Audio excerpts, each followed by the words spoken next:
Good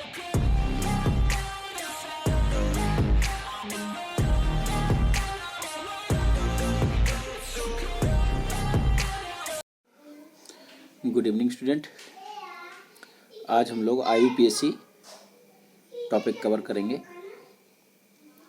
11th और 12th दोनों के लिए बहुत ही इम्पोर्टेंट टॉपिक है ये IUPAC। इस टॉपिक में जनरली हम लोग किसी भी ऑर्गेनिक कंपाउंड की नेमिंग करते हैं। IUPAC का फुल फॉर्म अगर देखा जाए तो ये क्या होगा? Inter national union of pure and applied chemistry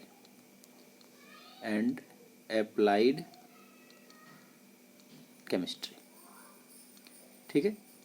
तो ये तो बेसिक सी चीज़ है, ये आपने 9th और 10th स्टैंडर्ड में IUPAC पढ़ाई है, तो ये उसका फुल फॉर्म है। नहीं आता है तो एक बार उसको मेमोराइज करिए। कोई भी आपसे सिंपली से पूछ सकता है। पता चला आप IUPAC का फुल फॉर्म ही नहीं बता पा रहे हैं, नोमेनक्लेचर की तो बात ही छोड़ दीजिए। चलिए, किसी भी IUPAC नेम लिखने को एक हम लोग जनरल फार्मूला अप्लाई करते हैं। अब हम लोग उस फार्मूले को नोट करेंगे। IUPAC नेमिंग का जो फार्मूला है वो देख लीजिए।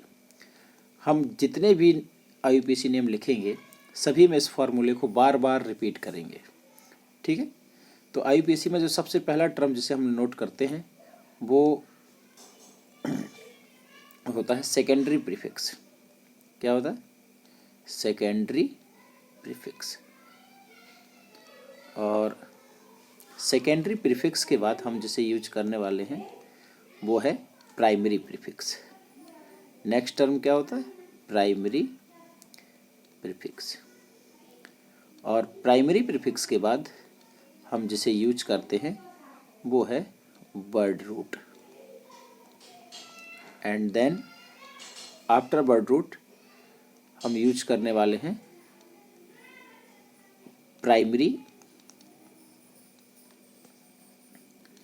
Primary suffix. और जैसे ही सफिक्स हो जाएगा फिर हम लोग लास्ट में यूज करेंगे सेकेंडरी सफिक्स। तो ये 5 डिफरेंट कैटेगरी से मिलकर आपका IUPAC नोमेनक्लेचर बना होता है, ठीक है। तो सबसे पहले सेकेंडरी प्रीफिक्स, फिर प्राइमरी प्रीफिक्स, वर्ड रूट, फिर primary suffix and then last secondary suffix. तो इस फॉर्मूले को बिल्कुल से लर्न कर लीजिए। फॉर्मूला नहीं, एक तरह से देखा जाए तो ये सीक्वेंस है। किसी भी नेम का क्या है? सीक्वेंस है। जैसे हम लोग नाम किसी का लेते हैं तो पहले श्रीमान, मिस्टर, मिसेज ये सब लगाते हैं पहले। ऐसे ही IUPAC नेम में सबसे पहले क्या लगाया जाता है? सेकेंडरी प्रीफिक्स लगाया जाता है, फिर प्राइमरी प्रीफिक्स लगाया जाता है, फिर वर्ड रूट लगाया जाता है, प्राइमरी सफिक्स लगाया जाता है, फिर सेकेंडरी सफिक्स लगाया जाता है। तो कुल मिलाकर ये एक पैटर्न है, इसी पैटर्न पर हर नेमिंग होनी है। अब दूसरी परेशानी ये निकल कर आएगी सामने कि ये जो सेकेंडरी प्रीफिक्स है ये हमें बताता क्या है, इसमें हमें लिखना क्या है, कैसे हम पहचानेंगे कि ये सेकेंडरी प्रीफिक्स है, वो इसको सबसे पहले लिखा जाए। तो अब हम देखेंगे हर एक टर्म को सिस्टमेटिकली हम लोग समझने का कोशिश करेंगे। तो सबसे पहले हम लोग देखते हैं सेकेंडरी प्रीफिक्स, ठीक है। तो जो पहला टर्म है आपका उसको डिटेल में देख लिया जाए, क्योंकि सबसे ज़्यादा यही टर्म हमें लगता है यूज भी आएगा। तो पहला टर्म आपका हो गया सेकेंडरी प्रीफिक्स। इसको देखते हैं, ये हमें बताता क्या है, इसमें क्या लिखना होता है। तो सेकेंडरी प्रीफिक्स जो होता है जनरली ये सिग्निफाइज करता है नेम ऑफ सब्स्टिट्यूएंट, ठीक है। तो आप लिख सकते हैं इट signifies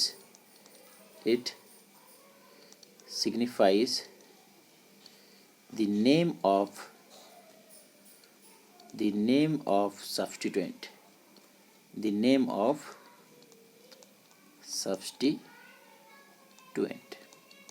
again इस लाइन ने एक और क्वेश्चन आपके लिए छोड़ दिया, व्हाट इज सब्स्टिट्यूएंट। ये सब्स्टिट्यूएंट क्या है?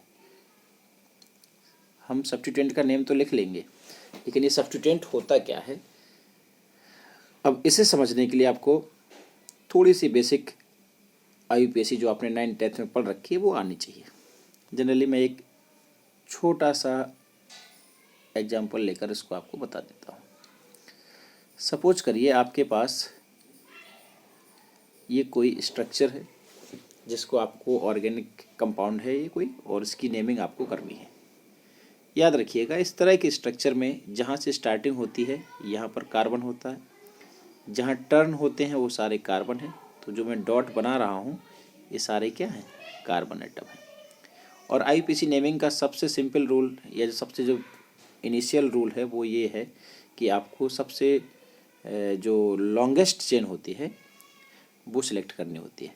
ठीक है, तो अगर लॉन्गेस्ट चेन को सिलेक्ट करेंगे आप, तो आप यहाँ देख रहे हैं 1 2 3, इसके बाद आप नीचे की तरफ भी आ सकते थे, लेकिन यहाँ आएंगे तो ये स्ट्रिंग आपकी सिर्फ 4 कार्बन पर ही कंप्लीट हो जाएगी।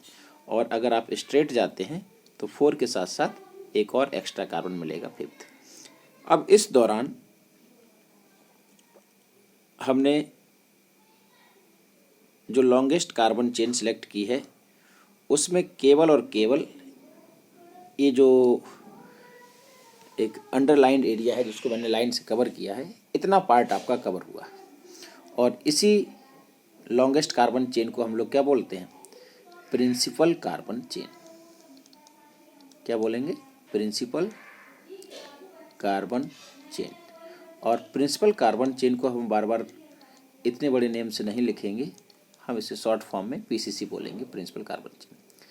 तो अब आपको ये देखना है कि सब्स्टिट्यूएंट किसी भी स्ट्रक्चर में वो पार्ट है या वो एटम है या वो ग्रुप ऑफ एटम है जो डायरेक्टली PCC से अटैच्ड तो है पर वो PCC का पार्ट नहीं है। जैसे कि आप अगर इस कार्बन को देखिए CH3 को, ठीक है, ये जो वाला जो CH3 दिख रहा है आपको,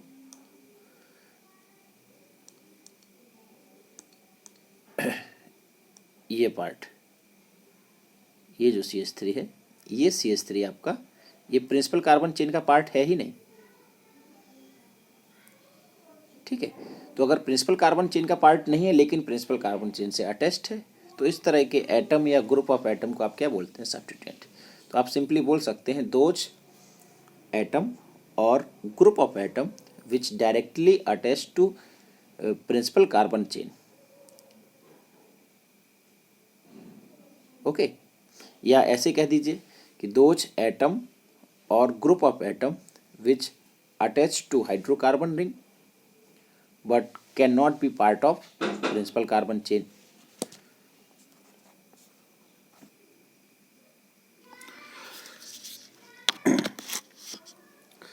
तो और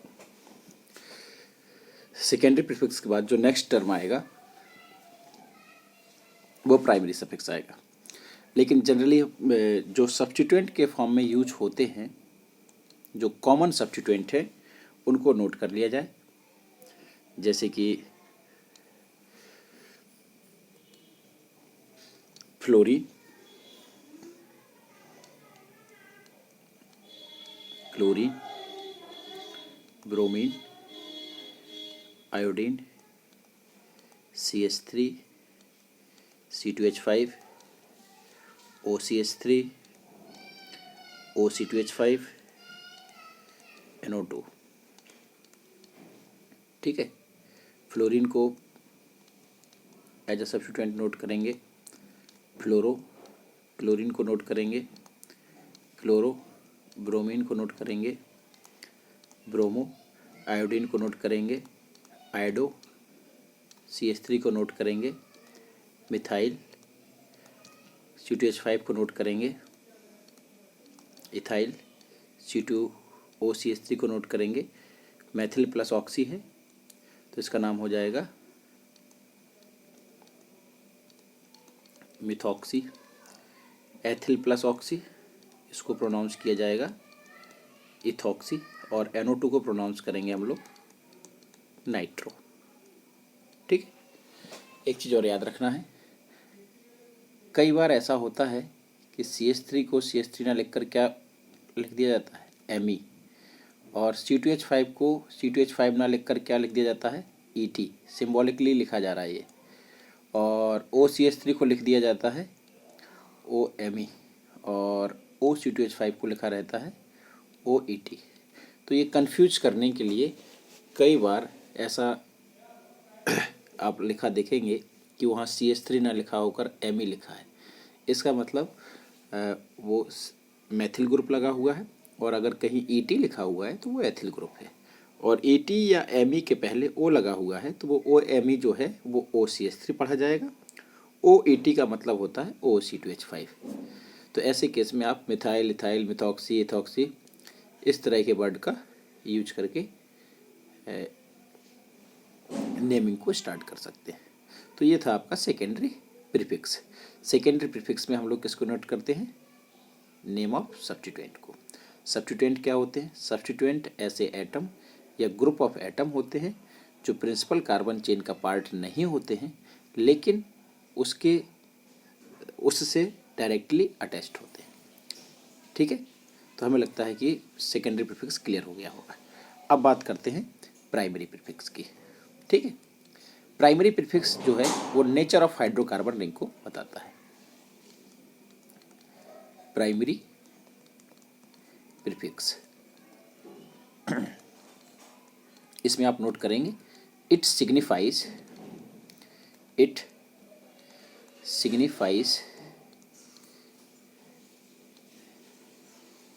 the nature of ring, sorry मैं हाइड्रोकार्बन बोल गया था, नेचर ऑफ रिंग को सिग्निफाइज करता है। किस तरह की रिंग आपके ऑर्गेनिक कंपाउंड में प्रेजेंट है। तो जनरली अगर मोनोसाइक्लिक रिंग है, वो साइक्लोप्रोपेन हो सकता है, ब्यूटेन हो सकता है, साइक्लोपेंटेन हो सकता है, साइक्लोहेक्सेन हो सकता है। ठीक है, 6 मेंबर्ड की, 5 मेंबर्ड की, 4 मेंबर्ड की, 3 मेंबर्ड की, 7 मेंबर्ड की एक ही रिंग है।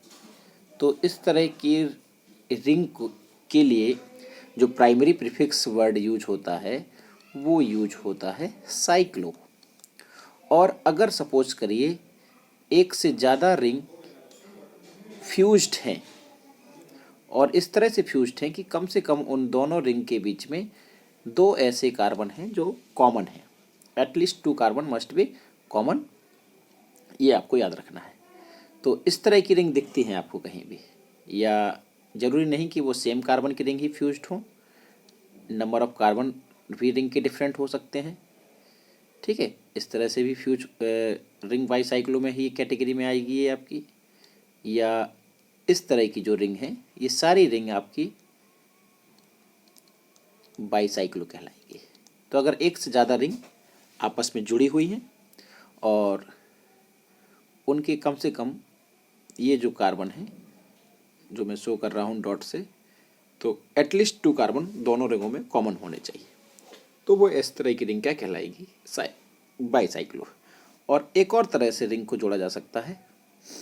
ऐसे केस में जनरली एक ही कार्बन कॉमन होता है। इस तरह के कंपाउंड को एक अलग कैटेगरी नाम दिया जाता है, और ये वाले कंपाउंड आपके स्पाइरो कंपाउंड कहलाते हैं, और यहाँ पर प्रीफिक्स यूज होता है स्पाइरो, बाईसाइक्लो और साइक्लो। तो मोस्टली प्राइमरी प्रीफिक्स में साइक्लो, बाईसाइक्लो और स्पाइरो वर्ड ही यूज होते हैं।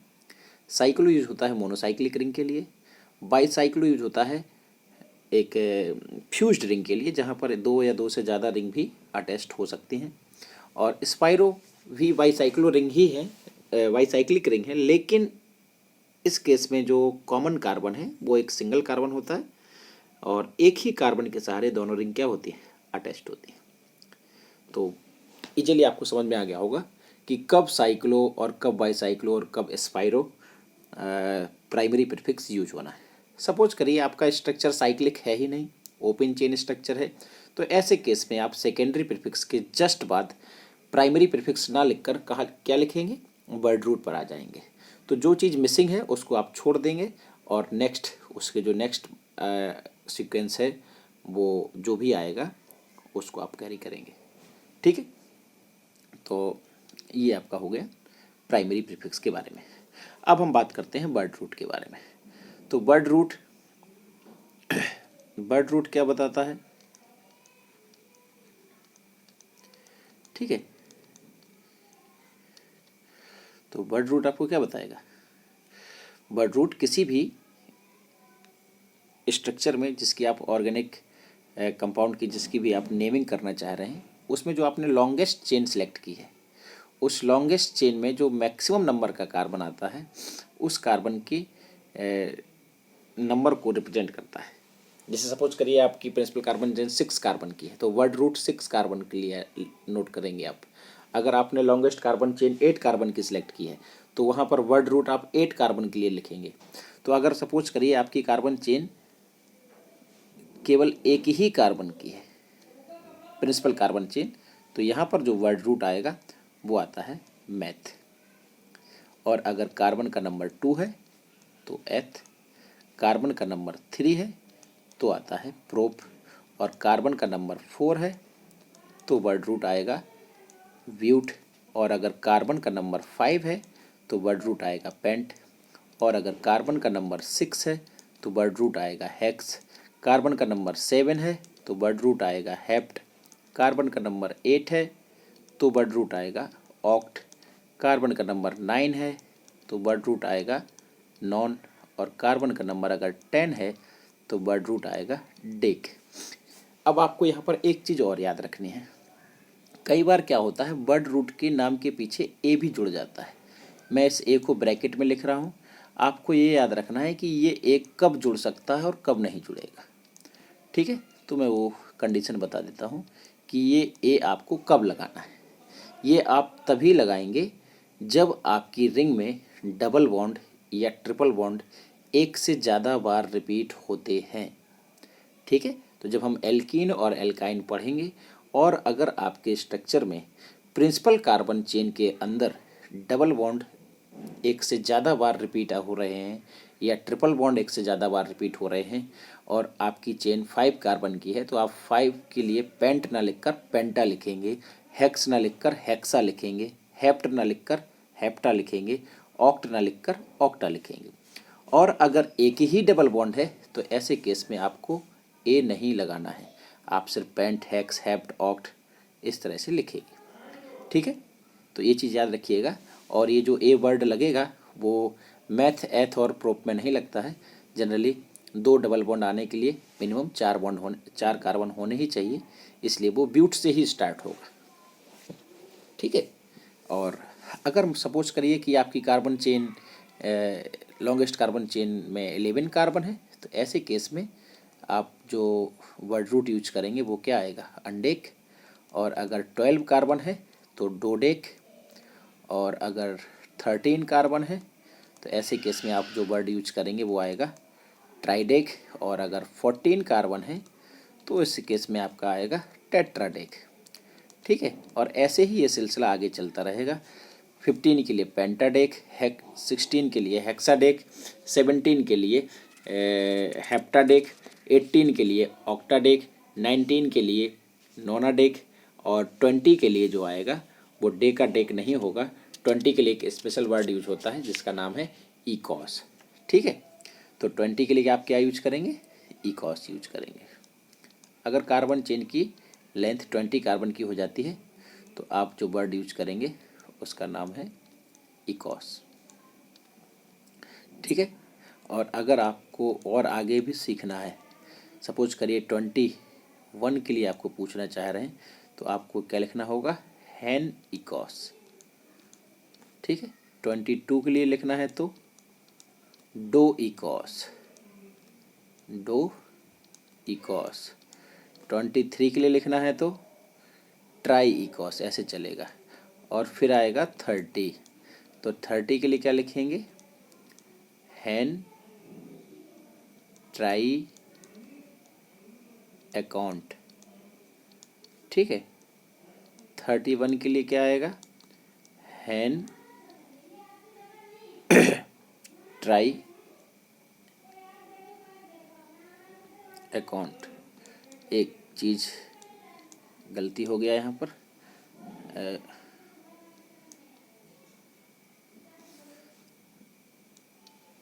ये जो C30 है, C30 में हैन नहीं रहेगा, सिर्फ ट्राई अकाउंट रहेगा। ठीक है, तो C30 में सिर्फ क्या रहेगा आपका, ट्राई अकाउंट। और जैसे 31 पर आएंगे तो हैन ट्राई अकाउंट, यानी कि हैन आपको 21, 31, 41, 51, 61, 71, 81, 91।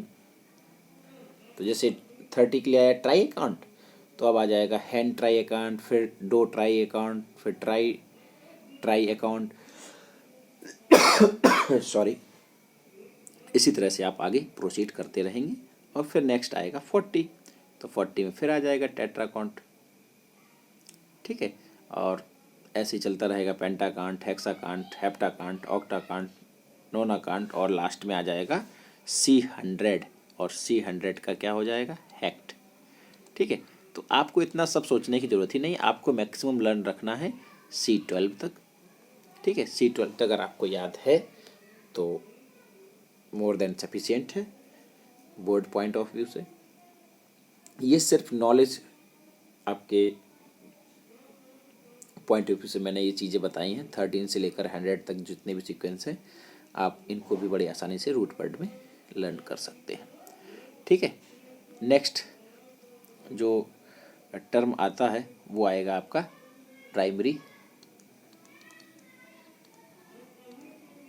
सफिक्स। तो याद रखिएगा, primary suffix nature of hydrocarbon ring को एक्सप्लेन करता है। It signifies nature of hydrocarbon, nature of hydrocarbon.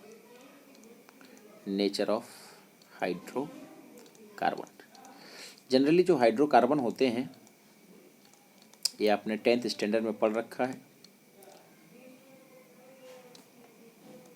Saturated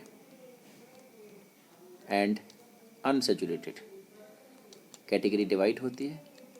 saturated hydrocarbon and unsaturated hydrocarbon. Unsaturated में को भी फर्दर डिवाइड किया गया है, एल्कीन एंड एल्काइन।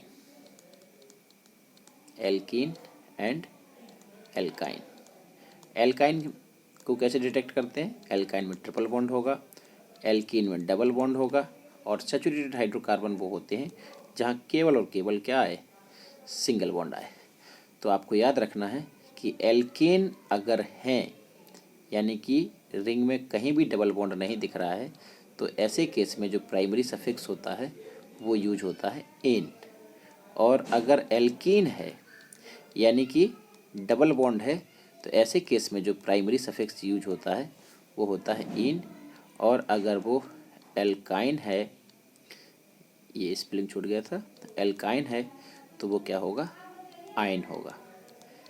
ठीक है, एक चीज़ और आपको याद रखना है, नेमिंग करते समय सपोज करिए आप नेमिंग कर रहे हैं और ई अल्फ़ाबेट के बाद ए आता है, ई आता है, वाई, ओ, यू, इन 5 अल्फ़ाबेट में से अगर कोई अल्फ़ाबेट ठीक ई के बाद आ रहा है तो आप वहाँ से ई को क्या कर देंगे, रिमूव कर देंगे। और इन 5 अल्फ़ाबेट को आप याद रखेंगे ऐसे, ये कोई रूल नहीं है, इसको आप याद रखने के लिए IUPAC वॉवेल बोल सकते हैं। ये सब क्या हो गए आपके, IUPAC वॉवेल्स हो गए। ठीक है, तो IUPAC वॉवेल्स हैं ये। जो इंग्लिश में वॉवेल होते हैं वहाँ पर वाई के प्लेस पर क्या होता है, आई होता है। तो बस इतना आपको ये याद रखना है। ठीक है, और इसके बाद फिर आएगा सेकेंडरी सफिक्स। सेकेंडरी सफिक्स में जनरली हम लोग प्रिंसिपल चेन में जो सेकेंडरी सफिक्स होता है उसमें जनरली कोई ना कोई फंक्शनल ग्रुप की हम बात करते हैं। ठीक है, तो सेकेंडरी प्रीफिक्स में किसकी नेमिंग की जाती है, it signifies the naming of functional group. लेकिन अभी हम केवल और केवल हमारा फोकस होगा पहले कि हम हाइड्रोकार्बन को कवर करें। हाइड्रोकार्बन में एल्केन, एल्कीन एंड एल्काइन। सबसे ज़्यादा टफेस्ट काम जो है वो इन्हीं की नेमिंग में होता है।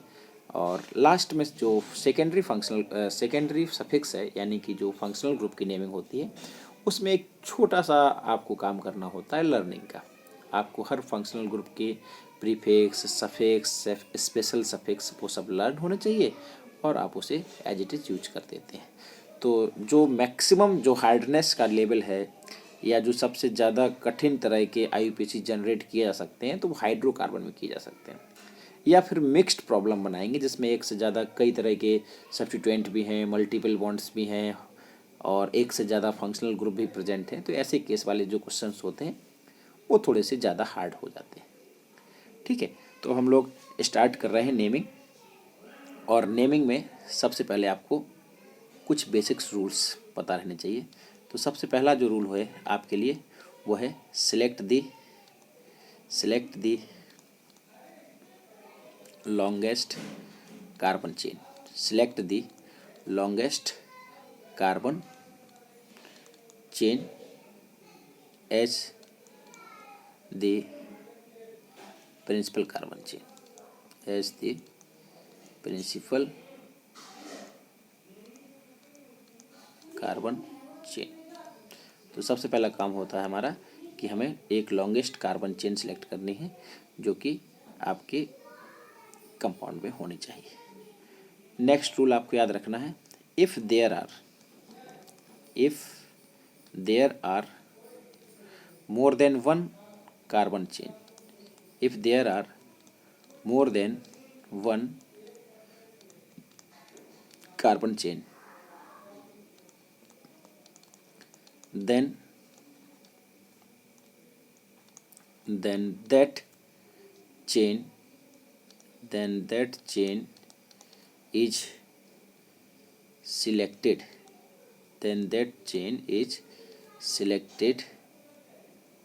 which has more number of branching और सब्स्टिट्यूएंट्स। ठीक है, ब्रांचिंग कहिए या सब्स्टिट्यूएंट बोलिए। तो अगर आपके स्ट्रक्चर में एक से ज़्यादा चेन आपको दिख रही हैं तो आपको ध्यान रखना है कि आपको ऐसी कार्बन चेन सेलेक्ट करनी है जिसमें एक से ज़्यादा क्या दिखाई दे, ब्रांच हो या ज़्यादा ब्रांच हो। एक से ज़्यादा तो बोलना गलत होगा, ज़्यादा से ज़्यादा ब्रांच हो और कार्बन चेन लेंथ डिक्रीज ना हो। ठीक है, इसको एग्जाम्पल से देख लेते हैं तो आपको चीज़ें ज़्यादा समझ में आ जाएंगी। अगर इसको आप ऐसे ड्रा करिए, ठीक है, इसको ऐसे बना दीजिए और ठीक, और एक और स्ट्रक्चर में बनाने जा रहा हूँ।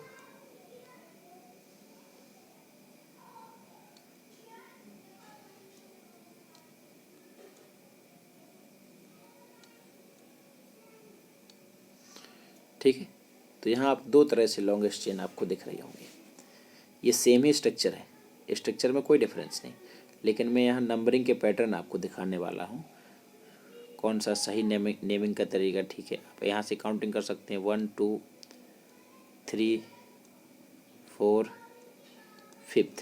पहले तो आपको दिक्कत ये भी हो सकती है कि नेमिंग कैसे स्टार्ट करें, तो वहाँ आप डॉट लगा लीजिए जहाँ भी आपको लग रहा है कि यहाँ कार्बन हो सकते हैं। जितने भी टर्न है वहाँ आप इसे डॉट कर लीजिए जिससे कि काउंटिंग में कार्बन मिस ना हो जाए। तो आप इसको ऐसे डॉट करके कर सकते हैं। ठीक है, जैसे यहाँ पर अगर देखें तो ये जो डॉट है ये कार्बन है, ये भी कार्बन है, ये भी कार्बन है, ये कार्बन है आपका, यहाँ ये भी कार्बन है। जहाँ ख़त्म होता है, जहाँ से स्टार्ट होता है, जहाँ टर्न होता है, वो सारे क्या होते हैं, कार्बन होते हैं। अगर वहाँ और कुछ नहीं लिखा गया है तो ये सारे आपके कार्बन हैं।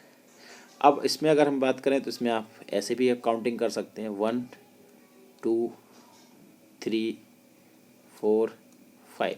तो इन दोनों ही स्ट्रक्चर में आप चाहे यहाँ देखिए या यहाँ देखिए, दोनों ही जगह जो लॉन्गेस्ट कार्बन चेन है वो 5 कार्बन की मिल रही है। लेकिन अगर इस चेन पर फोकस करेंगे,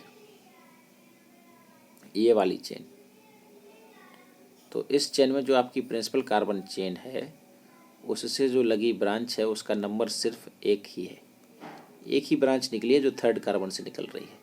लेकिन अगर आप इस वाले चेन पर फोकस करते हैं, ठीक है, तो इस वाली चेन पर आपको दो ब्रांच देखने को मिल जाती है, एक जो थर्ड कार्बन से निकल रही है और एक जो सेकंड कार्बन से निकल रही है।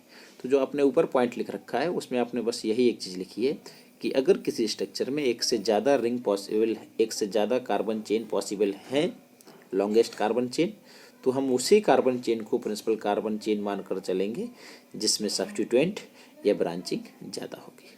तो हमें लगता है कि ये चीज़ आपको क्लियर हो गई होगी, ठीक है। एक और पॉइंट आपको रूल का याद रखना है, क्योंकि ये ओपन चेन स्ट्रक्चर है, तो ओपन चेन स्ट्रक्चर में नंबरिंग का जो चांस होता है या जो प्रोबेबिलिटी है वो आप इस डायरेक्शन से भी स्टार्ट कर सकते थे फ्रॉम लेफ्ट, और आप यहाँ से भी 1 2 3 4 5 लिख कर आ सकते थे, ठीक है। तो ऐसे केस में क्या करना है, तो उसकी नंबरिंग से रिलेटेड रूल आप नोट करेंगे कि numbering can be done from both of end. Numbering can be done from both of ends of principal carbon chain. Principal carbon chain को अब हम PCC डिनोट करेंगे, ठीक है। Then that numbering is correct which follows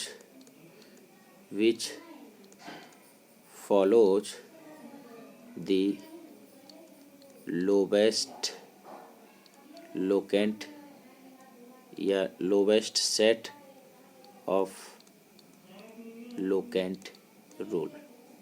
अब हम इसको देखेंगे नेक्स्ट स्लाइड में कि ये lowest set of locant rule क्या है।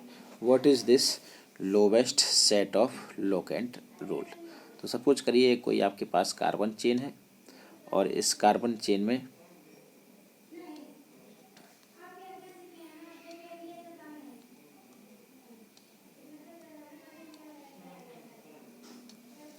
इतने सारे ग्रुप लगे हुए हैं और आपको लॉन्गेस्ट कार्बन चेन सेलेक्ट करनी है। अब आप ये सोच रहे हैं कि इतने सारे इसमें ग्रुप हैं, हम किस तरफ से काउंटिंग करें या लॉन्गेस्ट चेन किसे माने।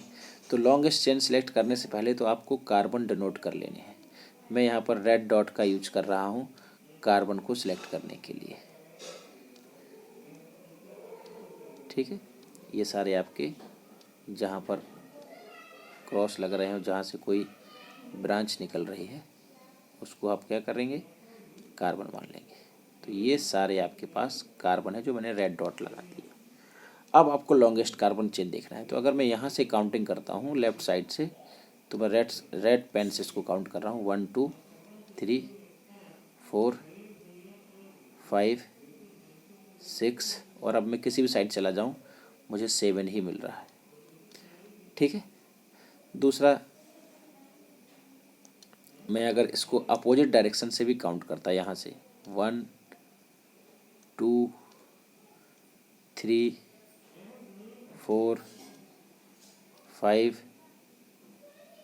6 7, तो दोनों ही तरफ से जो मैंने नंबरिंग की है, लेफ़्ट टू राइट नंबरिंग किया है रेड पेन से, राइट टू लेफ़्ट नंबरिंग किया है ग्रीन पेन से। अब आपको ये देखना है कि सब्स्टिट्यूएंट कहाँ कहाँ है। तो सब्स्टिट्यूएंट वो एटम है या ग्रुप ऑफ एटम है जिसको आपने नंबरिंग में काउंट नहीं किया।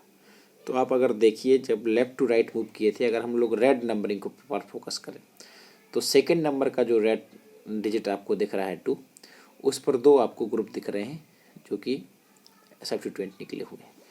तो इसको आप लिखेंगे 2, 2। फिर आपको दिख रहा है थर्ड पर ब्रांचिंग दिख रही है, फिर आपको दिख रहा है 4 पर 2 ब्रांचिंग है, और सबसे लास्ट में फिर 6 पर ब्रांचिंग है। ये जो मैंने नंबरिंग लिखी रखी है ये यहाँ से लिखी है। सेकंड पोजीशन पर 2 ब्रांच, फिफ्थ पोजीशन पर ब्रांच, रेड डिजिट के हिसाब से थर्ड पोजीशन पर ब्रांच है, और फिर रेड डिजिट के हिसाब से फोर्थ पर 2 ब्रांच निकली हुई हैं, और सिक्स्थ पोजीशन पर भी 2 ब्रांच निकली हुई है। लेकिन अगर इसी पैटर्न को मैं ग्रीन नंबरिंग के हिसाब से लेकर चलूँ तो ग्रीन नंबरिंग के हिसाब से भी सेकेंड पोजीशन पर 2 आपकी ब्रांच निकली हुई है, तो मैं फिर से नीचे यहाँ लिख लूँगा 2,2। फिर उसके बाद थर्ड पर कोई ब्रांच नहीं है, फिर फोर्थ पर फिर से 2 ब्रांच निकली हुई है, मैं फिर से लिखूँगा 4,4 अगेन, फिर 5 पर है और सबसे लास्ट में 6 पर है। तो अगर अब ये आपके 2 सेट आ गए ब्रांच के। अब यहाँ आपको देखना है कि lowest set of locant rule कैसे काम करता है। तो lowest second set of locant rule काम करता है फर्स्ट पॉइंट ऑफ डिफरेंस पर। तो जैसे आप देख रहे हैं कि जो पहला जो डिजिट है वो तो मैच कर जा रहा है, यहाँ भी 2 है, यहाँ भी 2 है, तो यहाँ कोई डिफरेंस नहीं, यहाँ भी कोई डिफरेंस नहीं। लेकिन जो थर्ड डिजिट है यहाँ पर डिफरेंस आ गया है, यही वो फर्स्ट पॉइंट ऑफ डिफरेंस है जो सिलेक्ट करेगा कि किस तरफ से नंबरिंग करेक्ट है, लेफ्ट साइड से या राइट साइड से। तो जिस साइड से भी नंबरिंग करने पर आपको लोवेस्ट डिजिट मिलता है वो नंबरिंग पैटर्न सही है। तो ये जो मैंने सबसे ऊपर नंबरिंग पैटर्न लिख रखा है ये लेफ़्ट टू राइट वाला है, यानी कि जो रेड सीक्वेंस है वो आपका करेक्ट है, और आपने जो ग्रीन से नंबरिंग की है राइट से लेफ़्ट की तरफ 1 से लेकर 7 तक, ये पैटर्न गलत है। ठीक है, तो इस तरह से आप अगर कहीं कन्फ्यूजिंग है तो दोनों डायरेक्शन से नंबरिंग करिए और सब्स्टिट्यूएंट की लोकेंट वैल्यू को नोट करिए और देखिए कि कहाँ पर फर्स्ट पॉइंट ऑफ डिफरेंस आ रहा है। जहाँ भी फर्स्ट पॉइंट ऑफ डिफरेंस आता है वहाँ जो लोवेस्ट काउंट वाला डिजिट है, अगर वो जिस भी पैटर्न से मिल रहा है वही पैटर्न आपकी नंबरिंग के लिए सूटेबल होगा। हमें लगता है बिल्कुल चीज़ें आपको समझ में आ रही होंगी। ठीक है, एक और छोटा सा चीज़ छूट गया, उसको आप रूल वाइज फॉर्म में नोट कर लेंगे कि जो सब्स्टिट्यूएंट के नेम हैं वो हमेशा कहाँ नोट किए जाएंगे, सेकेंडरी प्रीफिक्स में, और अल्फ़ाबेटिकल ऑर्डर में उनको अरेंज करके आप लिखेंगे। ठीक है, और जैसे सपोज करिए आप लिख रहे हैं मैथिल ग्रुप, तो आपको ये भी बताना है कि मैथिल वो किस पोजीशन वाले कार्बन से अटैच्ड है। ठीक है, तो आपको उसकी लोकेशन बतानी है और लोकेशन बताने वाले डिजिट को बोलते हैं लोकेंट। ठीक है, तो आपको लोकेंट लिखना है और लोकेंट और नेम के बीच में आपको हाइफन से उसे सेपरेट करना है। जैसे कि अगर मैं एक छोटा सा एग्जांपल आपको लेकर दिखाऊं, जैसे मान लीजिए यहाँ क्लोरीन लगा हुआ है और ये आपकी लॉन्गेस्ट कार्बन चेन 1 2 3 एंड 4, तो यहाँ आपने सारे कार्बन तो रिंग में ही काउंट कर लिए प्रिंसिपल कार्बन चेन में, सिर्फ इस एटम को छोड़कर। तो यही एटम जो प्रिंसिपल कार्बन चेन का पार्ट नहीं है ये सब्स्टिट्यूएंट है। किस नंबर के कार्बन से अटैच्ड है, 2, तो आप नोट करेंगे 2 क्लोरो। उसके बाद आपको लिखना है अच्छा, ये जो 2 क्लोरो है ये IUPAC रूल का जो पहला हिस्सा था सेकेंडरी प्रीफिक्स, ये उससे का पार्ट है। फिर आपको प्राइमरी प्रीफिक्स लिखना है जो कि रिंग में होता है, यहाँ कोई भी रिंग लाइक स्ट्रक्चर नहीं है तो आप उसे छोड़ देंगे। आप वर्ड रूट लिखेंगे, वर्ड रूट आपके जो लॉन्गेस्ट कार्बन चेन का मैक्सिमम कार्बन है उससे आता है, तो 4 के लिए आप वर्ड रूट लगाएंगे ब्यूट। स्ट्रक्चर में कहीं भी डबल बॉन्ड नहीं दिख रहा है इसलिए जो प्राइमरी सफिक्स है वो क्या यूज हो जाएगा यहाँ पर एन, तो ये आपका नेम हो जाएगा 2 क्लोरोब्यूटेन। और याद रखना है कि जहाँ भी न्यूमेरिक और अल्फ़ाबेट आएंगे आप उसे हाइफन से सेपरेट करेंगे। ठीक है, और अगर न्यूमेरिक रिपीट हो रहे हैं जैसे 2 2 2 बार आपको लिखना है तो न्यूमेरिक को सेपरेट करने के लिए आप कॉमा यूज करते हैं, 2, 4 इस तरह से कॉमा लगाएंगे, और न्यूमेरिक को अल्फ़ाबेट से डिफरेंशिएट करने के लिए हमेशा हाइफन वर्ड का यूज करेंगे, हाइफन का यूज करेंगे। ठीक है, वीडियो की लेंथ बहुत लंबी ना हो जाए इसलिए इस वीडियो को यहाँ पर हम रोक रहे हैं और इसके बाद नेक्स्ट वीडियो में आगे का IUPAC स्टार्ट किया जाएगा।